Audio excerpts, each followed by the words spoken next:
তো আজকের আমাদের বটনির টপিক সেল সাইকেল। খুবই ইন্টারেস্টিং, খুবই সিম্পল একটা টপিক। তোমরা এটা আগে ক্লাস 9-10ও পড়েছো, বাট এইবার তোমাদের নিটের বেসিস থেকে কী কোশ্চেন আসতে পারে তো সেগুলো আমরা একটু ডিসকাস করে নিই। তো সেল সাইকেল প্রথমেই জানো, যেটা সেল সাইকেলের পার্টস সেগুলো নিয়ে কথা বলবো। তো ফার্স্টলি যেটার উপর আমাদের মেইন ডিসকাশন আজকে সেটা হচ্ছে মাইটোসিস। একটা আছে মাইটোসিস আর একটা হচ্ছে মিওসিস। মাইটোসিস হয় তোমাদের সোম্যাটিক সেলে, আর মিওসিস হয় কোথায়? গ্যামেটসে। সোম্যাটিক সেল মানে নন রিপ্রোডাক্টিভ সেলস, গ্যামেট মানে রিপ্রোডাক্টিভ সেলস। তো এইটা একটা বেসিক কনসেপ্ট, এটা তোমাদের ক্লিয়ার করতে হবে। মাইটোসিসে জিনিসটা কি হয়, ক্রোমোজোম নাম্বার 2n থেকে 2nই থাকে, ক্রোমোজোম নাম্বারে কোনো চেঞ্জ হয় না। কিন্তু মিওসিসে ক্রোমোজোম নাম্বার 2n থেকে n হয়। এবার n 2n কি, এগুলো আমরা একটু পরে আস্তে আস্তে বুঝবো। তো মাইটোসিস নিয়ে আমরা যদি কথা বলি বা বেসিক সেল সাইকেল, সেটা সেল সাইকেল বলেছি। তো এটা সাইকেল, সাইকেলের কী কী পার্টস থাকে এখানে হচ্ছে মেনলি দুটো ফেজ। একটা হচ্ছে ইন্টারফেজ, যেটা হচ্ছে সব থেকে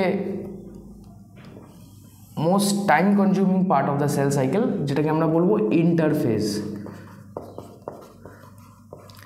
এবার ইন্টারফেজের মধ্যে সাব ডিভিশন আছে, কী কী আছে?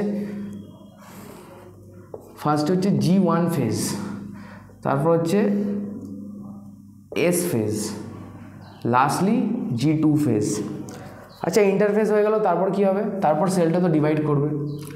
সেল ডিভাইডিং ফেজে আবার কিছু সাব পার্টস আছে। ফার্স্টে তোমার নিউক্লিয়াসটা ডিভাইড করবে, তারপর সেল সাইটোপ্লাজমটা ডিভাইড করবে। খুবই সিম্পল এটা। এখানে যদি আমরা একটা ব্ল্যাঙ্ক ডায়াগ্রাম আঁকি, এটা হচ্ছে নিউক্লিয়াস। তো ফার্স্টে কী হবে, নিউক্লিয়াসটা ডিভাইড করবে।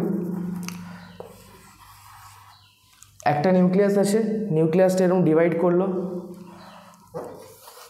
দুটো নিউক্লিয়াস হলো। খুব সিম্পল, খুব বেসিক।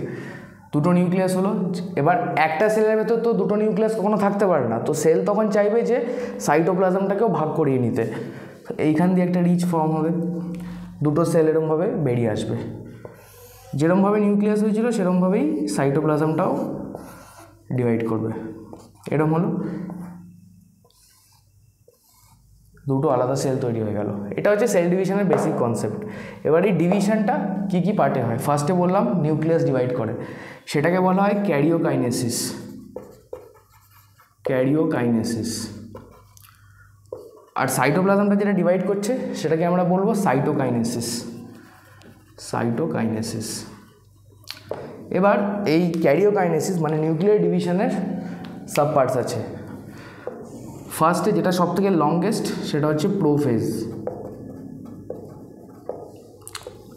তারপরে আসছে তোমার মেটাফেজ।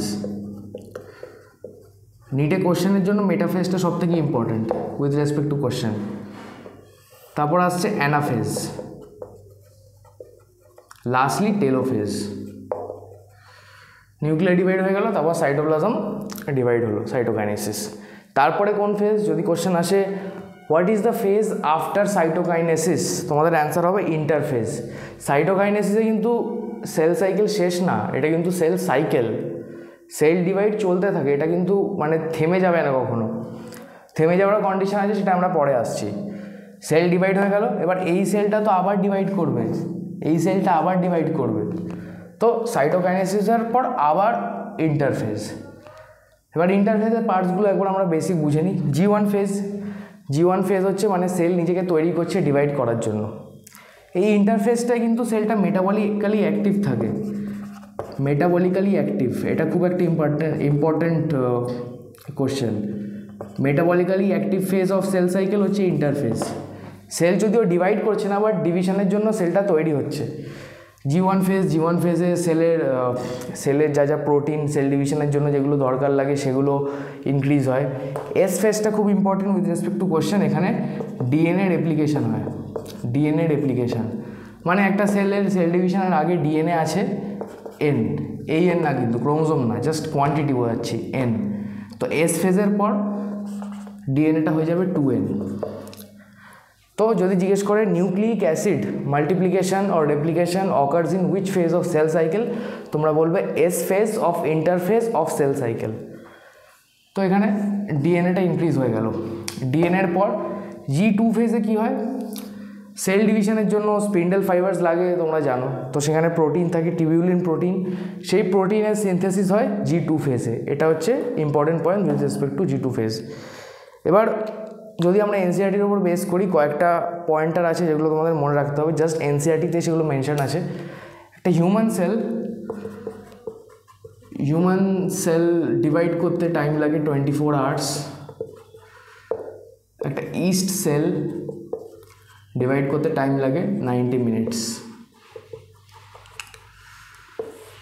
এটা এনসিআরটি থেকে মনে রাখবে, এই এক্সাম্পলটা আছে। আর মাইটোসিসে আমি বলেছি ডিপ্লয়েড সেলে হয় 2n থেকে 2n। একটা এক্সেপশন আছে যেখানে হ্যাপ্লয়েড সেলে দেখা যায়, হ্যাপ্লয়েড মানে n।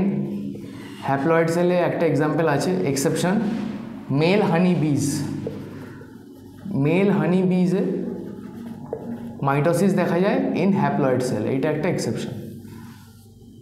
তো তোমাদের একটা বেসিক ইন্ট্রো আমি দিলাম এনসিআরটি থেকে, কি সেল সাইকেলের ওপর কী কোশ্চেন আসতে পারে বা কনসেপ্টটা তোমরা কীভাবে অ্যাপ্রোচ করবে।